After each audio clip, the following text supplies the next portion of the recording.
Right, well, quite a feisty exchange there between Kemi Badenoch and Sir Keir Starmer there at the dispatch box for PMQs. Got to a very quick start there.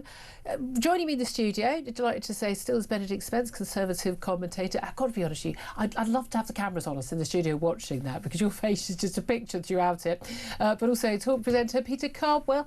Very good afternoon to you as well. I'm going to come to you first, Peter. I mean, it wasn't Kemi Badenoch's strongest. No. I don't think she is so strong on foreign affairs, actually. Although she was bringing it back to the UK. Look, this is actually about our defence. This is about the security of our country. There's Chagos with its Chinese embassy and defence spending, veterans protections, and she brought it all together at the end. Do you think, I mean, the Prime Minister was on stronger ground there?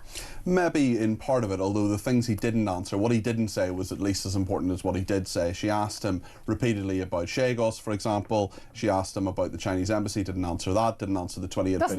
None of them ever answer questions. Yeah, but even the £28 billion black hole, which the head of the army said exposed by the Times, he kept saying values and principles, values and principles, values and principles, as if I've been clear. I have values and principles. if he kept saying it, maybe people think he has some. You know, it is just astonishing how little light there was. There's quite a lot of heat, and certainly I think towards the end it got feistier, but not one of her vintage performances. No, I thought all the attacks were really quite personal, weren't they, Benedict? Yeah. It was about the character of the man, the character of the woman. Prime Minister started off talking about Greenland. She said, you know, we agree with you on Greenland. Did the President, the US President, when he spoke to him, agree or disagree with you?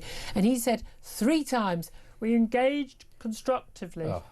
Honestly, it's like listening to an accordion made of treacle that's been left out in the sun. You don't get anything. Even when he answers the question, you're not quite sure what he said because it's so dull to get to the end point. You're right, Kemi Badenoch didn't have a particularly incisive one, PMQs.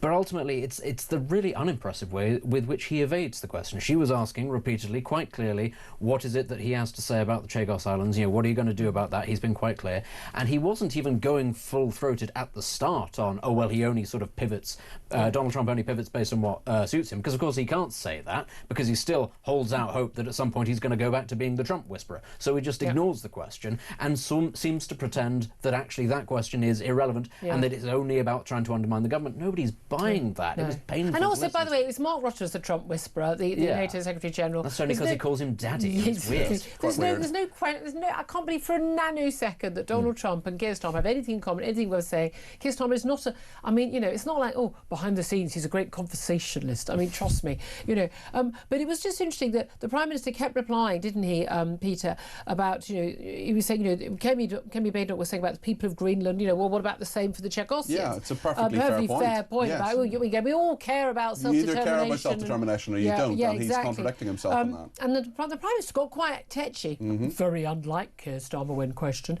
basically saying, you know, very different words yesterday over Chagos to what the President had said before, but he's basically saying, look, he's only criticising over Chagos, which the White House was signed off before anyway, because they've got Diego Garcia military base there in the Indian Ocean. And he's only doing this because trying to put pressure on me over Greenland. He kept saying repeatedly, you know, he is not going to give in to this tariff threat. I think he probably is going to give in to the tariff threat, to be honest with you.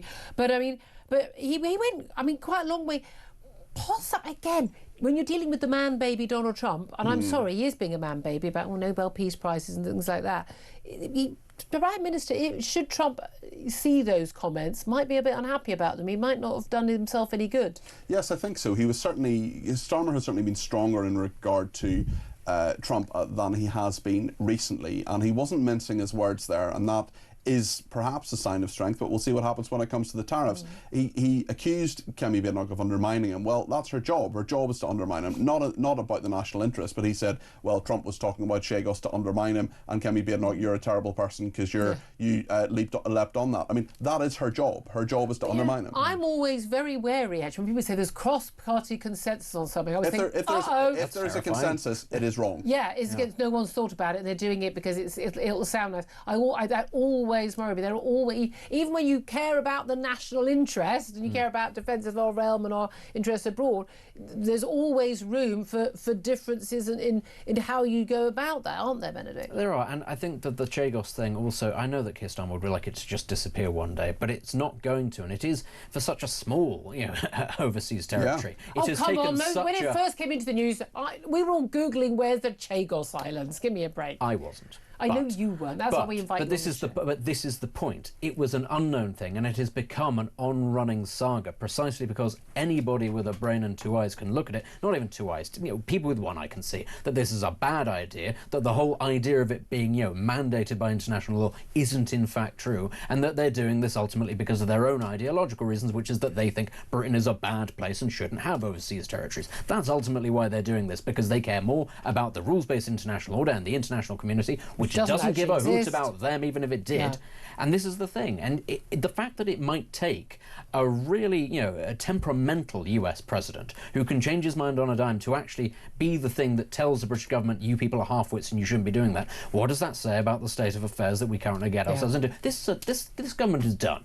Stick a fork in it. It's done. It's not going to win the next election unless by some miracle it managed to pull together a lefty, wacky coalition with all sorts of other people to prop it up. And Tories he is not going to be the Prime Minister again. We can all see it. It's simply because somehow he is stuck in this dreadful situation where his MPs can't get rid of him, he can't get rid of his MPs, nobody likes each other, and there is no mechanism to get rid of him. And we're stuck with him as well. I mean, this is the thing. I mean, lots of people thinking he'd be gone, after local elections, and you think, après moi le deluge. I mean, could get Ed Miliband, and Andy Burnham's not yet an MP. I mean, there's all this talk, and again, same with Kemi Badenoch. The whole sort of, she'll be gone after the next election. Well, actually, it looked like with her going up in the polls, she's now narrowly ahead on net unfavourability. It's not it's net minus favourability ratings above Nigel Farage now. I mean, I've been saying for a long time, people say, it's definitely going to be a reform government. Yeah, if I had to put my home on it, and you have to put your home on a definite outcome, yeah, I would say that, or a coalition. But I still think we have no idea what's going to happen in the next few years. We don't know what Donald Trump is going to do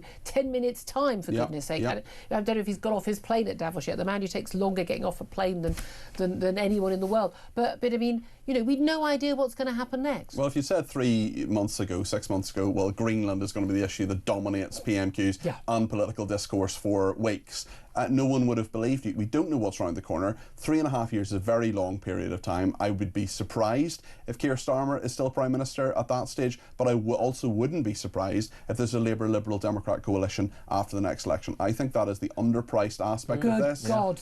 Of the Greens. I think, with the Greens, possibly. Your party. I think it's underpriced. Who knows? Yeah, I mean, that's the thing. I do think, exactly. Just whenever, if you remember, I mean, I used to remember, 2010 with this coalition. It's the end of two-party politics, and then two-party politics came by, and then when Boris Johnson got in, he's going to be there for 10 years. Fifth term. Corbyn, that big, the loss. Corbyn's gone. It's going to be two or three terms before Labour come back in with a massive majority. Guys, all the experts, those commentators, the experts who keep telling us this is how it's going to be. You don't know, and we don't know. I say we don't know what Donald Trump is going to say in a couple of hours' time. God forbid what it's going to be. Let's talk about what's going on back here, though, because an awful lot of people are not going to be getting a council election. They're not going to get to vote. Some people are going to be basically waiting 7 years in total. I mean, councillors are going to be in office for a total of 7 years. We've got this right for now a legal challenge from Reform UK, because, of course, most of the councils sort of said, well, actually, we are reorganising, Prime Minister, and you're quite right. We probably don't really have the organisational ability to run elections and stand up, walk and chew gum at the same time. So we're going to cancel them. And it just happens to be mostly Labour councils or a Tory council or a Lib Dem councillor who think they're going to lose all their seats. Do we think for a nanosecond that any council or government would allow any council to cancel elections if they thought Labour were going to do well? It's a very fair point. It's very interesting with this legal action as well. There may well be a speeding up. The government, of course, wanted to push it, unsurprisingly, until after the local elections will be held. How does that work? I was speaking to someone very senior in Reform UK yesterday. He gave me a bit of a steer on this and said, look, we are absolutely clear we want these elections to happen. We're going to push this. There was a partial victory in the High Court yesterday. I think we could see some sort of legal U-turn. We have to wait until mid-February, though, to the actual court hearing. Yeah, that's right. So, but still, there could, in theory, be a court order that the elections all happen in May.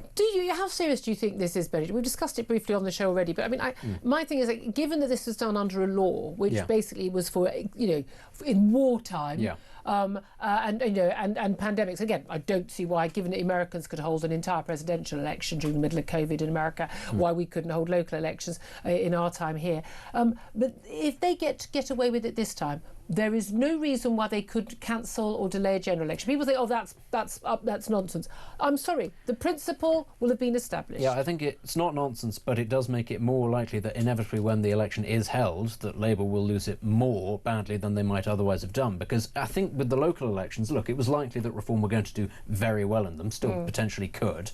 But then, at the very least, those Reform councillors are in place, and then the onus is on them to actually try to change things. It also increases the opportunity, of course, that they'll be very bad at their jobs. But by not having the elections at all, lots of people who might have been sort of not particularly motivated but irritated by the way things are going on are suddenly going to be going, oh, hang on, you're actually not letting me change this. That will focus a lot more minds than if they'd held the elections and lost them and it was a little bit embarrassing in the short term. Absolutely. Just finally, Peter Cardwell, Keir Starmer not due to go to Davos. Pretty much everyone who matters in the world is going to be there, including the leader of the free world, Donald Trump, what's left of the free world, rapidly dwindling. Do you think that even though he does get a lot of criticism for gallivanting around the world, never hear Keir, that actually this is the one time we really should be in Davos? Well, he certainly wants to be a world statesman and wants to kind of lean into that. But I do think the kind of conversations that Donald Trump will be having will be very different to the rhetoric in the White House yesterday. We'll see at the speech at 1:30 and what he says there. Well, no, it's moved. It's going to be at least an hour later. Yeah, because of that delayed flight. The plane, apologies. And certainly when it comes to those face-to-face meetings or face-to-aviator meetings with Emmanuel Macron, I do think those kind of conversations will be a little bit softer and maybe something will get done. Starmer should be there. I mean, given that problems with electrical problems with Air Force One, they've got an Air Force Two, which becomes Air Force One when the call sign changes when the president's on it. Apparently they were on another plane entirely. I don't understand. But Trump also has his own plane separate to all of course. And there's that one the Qataris are giving him. But the call sign changes when the president goes on. Elon might buy an airline in the meantime. Yeah, I'm always flying on JHB1. Everyone knows that. Wherever cheap budget airline I'm on. Talking of which, have you been following these fun and games between Elon Musk and Ryanair boss Michael O'Leary? The tweets. I mean, it's just wonderful. Elon Musk basically is cross that Michael O'Leary decided not to have his Starlink contraptions, which apparently way too much, for allow people to make calls in the air. I don't want people making phone calls in the air. It's bad enough on trains and buses. People FaceTiming each other. Oh, good Lord, could you have some time not on the phone, people? But Elon Musk got very upset about this and is now talking about buying the airline. What's it, 34 billion or something? I mean, that's just changed down the back of the sofa for Elon. But the crucial thing is he wants to change the boss of Ryanair to someone called Ryan. I mean, I think that's a good idea. You've got a moment. Michael O'Leary has done a press conference today, hasn't he, Benedict, pointing out that this has been absolutely great for business. Ryanair, everyone's all over that. Giving them more. Yeah. We're talking about every time we talk about them, people go on their website and they book seats. I was going to say, the more Elon talks about it, he pushes the share price up. It makes it more expensive for himself to do it. But I would love to see him actually get a hold of a budget airline like that. Given what has happened with Twitter, which is, let's put it this way, it's been wild. It's been a ride. Yeah.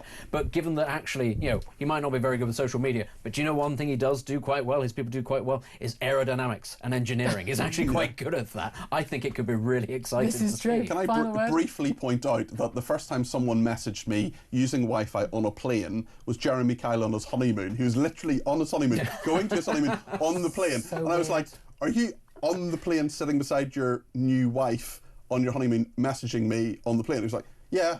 Okay, yeah, we have to ask at this point, what was the message about? It was just like work gossip. It was just like, seriously, Jeremy, focus on the woman you just married. Not like JK and Peter to have a gossip and work.